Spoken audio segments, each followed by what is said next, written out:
Here is our usual network layers picture with application down to physical. I'm going to explode it out a little bit so I can write in between some layers the abstraction that is used by the layer above to access the services of the layer below. An application at some layer, your web browser or ping or something like that, is going to create a socket as provided by the operating system. And then some layers down, an operating system is going to use a device driver to connect to a device, and then there's some actual hardware to get out to the real world. As usual, we can draw some more layers in this picture. We could split application into a program and a library, and that's how things often are when you implement an application. So a program might be implemented in Java, say, and use some libraries provided with Java that implement some network protocols. And so the application uses that next layer of protocols through some object or so on. But we're going to ignore that today and think more just at the raw operating system interface and the socket abstraction that it provides. And we'll also ignore all the layers down below that for now. Now, if an application wants to create a socket, then the operating system needs three things from the application.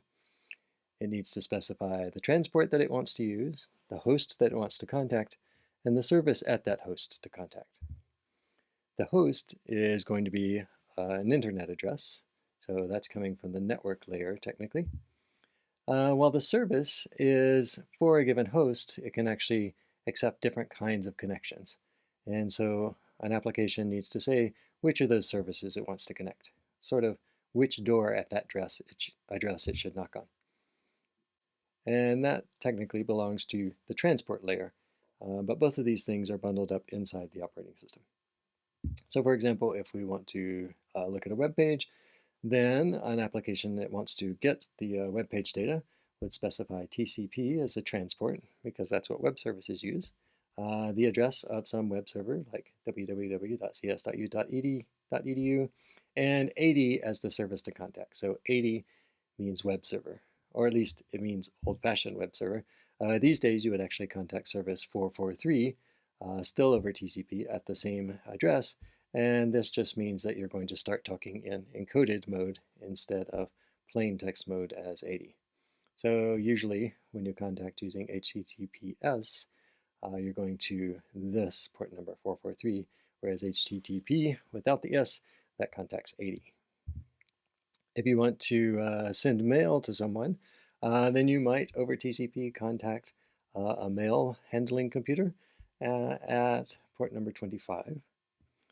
All of these are TCP examples, but we have one UDP example that we'll talk about today, which is the name resolution service.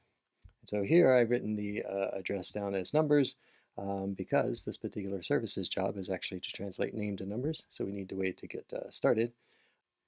So normally you specify a name resolver using a numeric address, and then port 53 in UDP is going to be the service.